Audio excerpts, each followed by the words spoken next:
का बड़ा ही क्रेज है और वो दिन भर रील्स बनाती रहती है। खाते पीते घूमते फिरते घर में कॉलेज में रील्स बनाने के कारण प्रज्ञा पूरे कॉलेज में हाईलाइटेड है। जहां उसकी रील्स सभी को पसंद आते हैं, वहीं मनीषा चिंता में डूबी रहती है। एक रोज जब खाते हुए प्रज्ञा रील्स बना रही होती है, तब मनीषा कहती है, एक मिनट भी चैन नहीं है इस लड़की को। ये नहीं कि खाना तो आराम से खा ले, लेकिन नहीं, अरे थोड़ी देर रील्स नहीं बनाओगी तो आसमान नहीं टूट पड़ेगा। अरे मम्मी, इसी को तो कहते हैं डिटर्मिनेशन। तुम नहीं समझोगी ये सब। भगवान, इस लड़की को सद्बुद्धि दे। जब देखो तब टेढ़ा बाका मुंह बनाती रहती है। मनीषा की बात का प्रज्ञा पर जरा भी असर नहीं होता और वो खाते खाते रील्स बनाती रहती है। दिन बीतने लगते हैं और देखते देखते प्रज्ञा का कॉलेज भी खत्म हो जाता है। आए दिन कोई ना कोई मनीषा को प्रज्ञा की शादी करवाने का सुझाव दे जाता है। सब ठीक ही कहते हैं, प्रज्ञा की शादी कर देनी चाहिए। अपने घर के कामकाज में व्यस्त हो जाएगी तो खुद ही ये रील्स और नाच गाना बंद हो जाएगा। मनीषा और प्रेम प्रज्ञा के लिए एक अच्छा लड़का ढूंढने लगते हैं और तभी विकी का रिश्ता प्रज्ञा के लिए आता है, जिसने प्रज्ञा को उसकी रील्स देखकर पसंद कर लिया था। अगले दिन विकी अपने माता पिता के साथ प्रज्ञा के घर पहुंच जाता है और प्रज्ञा साड़ी पहने हाथों में चाय की ट्रे लिए उनके सामने आती है। जब विकी को पसंद है तो हमें भी बहू पसंद है। बहन जी, आप बारात की तैयारी कीजिए। एक बार लड़का लड़की अकेले में बात कर ले तो अच्छा रहेगा। हाँ हाँ, क्यों नहीं। मनीषा विकी को प्रज्ञा के कमरे में भेजती है, जहां प्रज्ञा पहले से ही रील्स बना रही होती है। तभी विकी कहता है, आ गए आपके साजन जी। हमारे साथ ये रील्स कंप्लीट करती तो और भी अच्छा रहता। अच्छा जी, अब आ ही गए हैं तो बना ही लेती हूँ आपके साथ।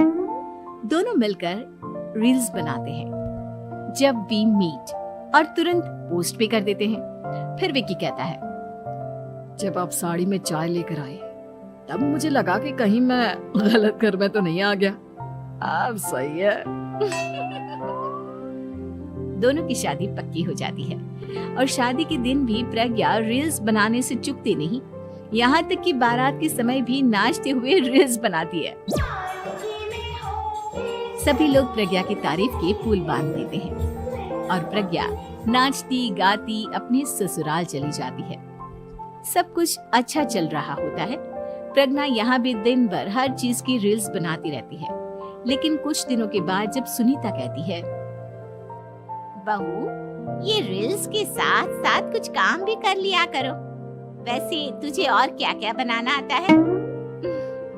मम्मी जी, वैसे तो सब कहते हैं कि मैं सब कुछ अच्छा बनाती हूँ, लेकिन मुझे लगता है कि मैगी अच्छा बना लेती हूँ। हाँ, कॉफी भी अच्छा बना लेती हूँ और मुंह तो सबसे अच्छा बना लेती हूँ। हैं? अच्छा अच्छा।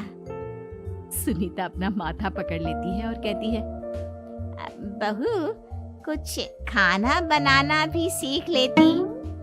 मम्मी जी, मैं लंबी प्लानिंग कर रही हूँ। जल्दी ही मैं इतनी फेमस हो जाऊंगी कि मुझे पैसे मिलने लगेंगे। हम दोनों सास बहू राज करेंगे, राज ना कर काम करेंगी और लोगों की तो लाइन लगेगी हमसे मिलने के लिए। तेरा दिमाग खराब हो गया है क्या बहू? हंसी मजाक तक ठीक है, लेकिन इस तरह घर नहीं चलते। जितना जल्दी हो इस घर के तौर तरीकों को सीख लो। प्रज्ञा मुंह घुमाकर चली जाती है और तुरंत उसी वक्त एक रील बनाती है। ये देख सुनीता का गुस्सा 7वें आसमान पर चला जाता है और विकी के घर आते ही सुनीता उसे सब कुछ बताती है। विकी भी अब प्रज्ञा की इन हरकतों से परेशान हो जाता है। तुम टेंशन मत लो मम्मा, मैं देख लूंगा। विकी कमरे में जाता है तो देखता है कि प्रज्ञा रील्स बना रही है। विकी बड़े ही प्यार से प्रज्ञा से कहता है, प्रज्ञा, इन सब के लिए मैं तुम्हें मना नहीं कर रहा हूँ, लेकिन फिर भी हर वक्त तो ये अच्छा नहीं लगता ना। समझने की कोशिश करो, मुझे भी तुम्हारा थोड़ा वक्त चाहिए। मैं जब ऑफिस से आता हूँ तो मुझे समय देने की जगह इसी में लगी रहती हूँ। तुम ज्यादा ही सोच रहे हो। तुम भी मेरे साथ रील्स बनाओ ना, तुम्हें भी बहुत अच्छा लगेगा। तुम्हें इज्जत से कोई बात समझ में नहीं आती क्या? दिमाग खराब हो गया है तुम्हारा इस चकाचौंध से। अगर तुमने अपना रवैया नहीं बदला तो मैं तुमसे दूर चला जाऊंगा। तुम ही रिश्ता लेकर आए थे, मुझे लड़कों की कमी नहीं थी और ना आज है। विकी दरवाजा पटक कर चला जाता है।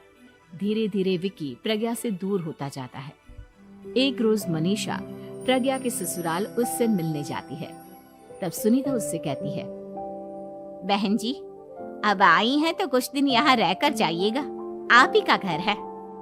हाँ मम्मी, बहुत दिन हो गए तुम्हारे साथ एक भी रील नहीं बनाई मैंने। प्रज्ञा तुरंत अपने फोन में रील्स ऑन कर लेती है। ये सब मुझसे नहीं होगा। तेरा ये भूत अभी तक नहीं उतरा क्या? बहन जी, आप कुछ कहती नहीं क्या इसे? जब आप ही कुछ नहीं कर पाई तो मैं कर ही क्या सकती हूँ। सास तो वैसी ही बदनाम है। शाम को घर की लाइट चली जाती है और मनीषा प्रज्ञा से कहती है, मेरे घुटनों में बहुत दर्द हो रहा है, तू लाइट का कुछ इंतजाम करना बेटा। अच्छा, कैंडल जला देती हूँ मम्मा। प्रज्ञा गाते हुए कैंडल जलाती है और खिड़की के पर्दे के पास रख देती है। मनीषा, जिसे बहुत दर्द हो रहा है, वो सो जाती है और प्रज्ञा हमेशा की तरह अपने रील्स में लग जाती है। उधर कैंडल की वजह से पर्दा आग पकड़ लेता है और मनीषा के कमरे में आग लग जाती है। बचाओ, कोई है, बचाओ। सभी भागते हैं और विकी कमरे की आग बुझाने में लग जाता है, लेकिन तब तक मनीषा आधी जल चुकी थी। मनीषा की हालत देख प्रज्ञा रोने लगती है। विकी मनीषा को तुरंत हॉस्पिटल ले जाता है और उसे एडमिट कराता है। विकी प्रज्ञा से कहता है, देख लिया ना, तुम्हारे इस नाच गाने की वजह से आज तुम्हारी माँ की जान जाते जाते रह गई। अब पता नहीं तुम और क्या चाहती हो। उधर डॉक्टर कहते हैं, इनकी हालत बहुत नाजुक है, आधे से ज्यादा जल चुकी है। प्रज्ञा रोती हुई मंदिर में जाती है और भगवान के आगे जाकर कहती है, भगवान, मेरी माँ को ठीक कर दो। मैं कसम खाती हूँ, हाथ से ये रील्स बनाना छोड़ दूंगी। बस मुझे मेरी माँ वापस मिल जाए। 2 दिन बीत जाते हैं और मनीषा खतरे से बाहर आ जाती है। पेशेंट अब ठीक है, आप लोग उनसे मिल सकते हो। सब कोई मनीषा से मिलता है और प्रज्ञा सबके सामने अपना फोन तोड़ देती है। मुझे माफ कर दो मम्मा, मैंने तुम लोगों की बातों को नजरअंदाज किया। बेटा, कोई भी चीज जरूरत से ज्यादा खराब है। मैंने तुम्हें रील्स बनाने से कभी मना नहीं किया, लेकिन हर वक्त एक ही चीज तो सही नहीं है। मैं समझ गई हूँ मम्मा, आई एम सॉरी। प्रज्ञा उस दिन से रील्स बनाना छोड़ देती है और पूरी तरह से अपने घर में लग जाती है।